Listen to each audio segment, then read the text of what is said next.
Hey guys, welcome to my channel. Thank you guys for watching. Today we're working on a 2015 Ford Fusion. This is an electric vehicle. We're going to use this remote. This one's capable of 902 frequency when we generate, so you had to have a special remote. So this one takes the CR2450. So you go ahead and put that battery in, and you can generate the key. So there we go.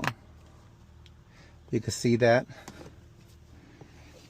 Now we can tell by the old remote, this is what the original remote looks like.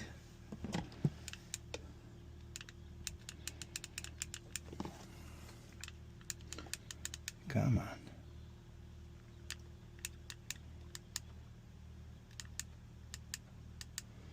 Okay, I can tell that this is the 902 because it's a 5 button and it has a remote start.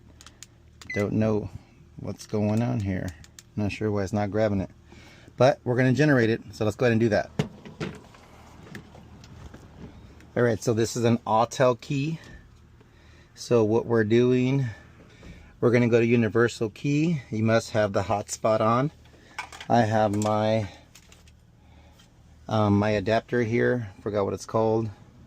XP400, I believe. Yeah, there we go. Universal key generation, North America. Then we're going to go to Ford.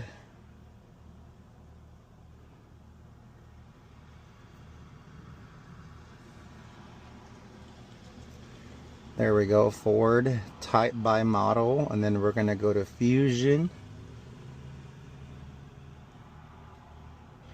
Now it's a 2015. Now if we go down here, there's an 868, but no, we're doing this one, 902. M3NA to C31243300 903 frequency generate. You must have a battery in and it'll generate to this vehicle.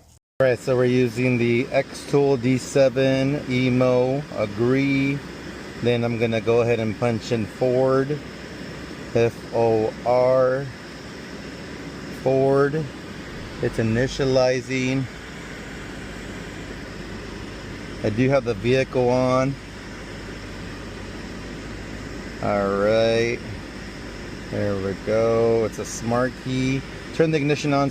Turn the ignition switch on. If you lose all the keys, please turn on the hazard lights. So the ignition is on.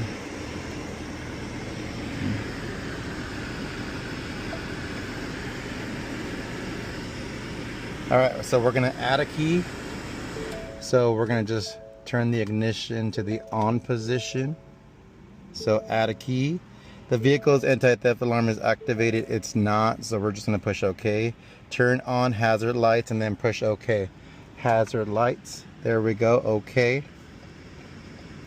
Reading data, please wait about 3 minutes. So the good thing about some Fords is that this X-Tool does bypass the security window sometimes, so I like to use the X-Tool. But regardless, the Autel sometimes does it. I know that this one does it automatically on the old ones, but I'm not sure if the Autel, I'm pretty sure it does not do it on the old ones. The Autel. So I like to use the X-Tool for Ford regardless. Place the key you want to program in the programming slot, either in the hand box or under the cup holder. Okay.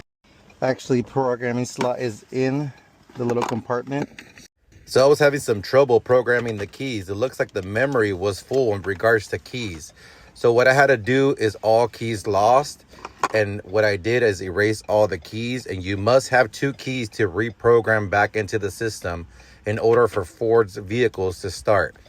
So if you could see there, the lock cycle telling you that the key did program. So I did put 2 keys and we were capable of turning this car back on. But it was a little troubleshooting, so you got to kind of figure that out. You got to kind of think about it. So I was able to get this job done. As you can see there, the remotes do work. Everything does work properly. And now what we're doing, we're going back because we do have an Autel key that we did generate. And now what we're going to do is update it. So we're basically just going back to the key generation area, and we're just hitting update, not generate, update. So you must do this when you program the key. You must update it so the key can be complete. So that's what we're doing. Then we cut the emergency key and we tested it out, and that's it.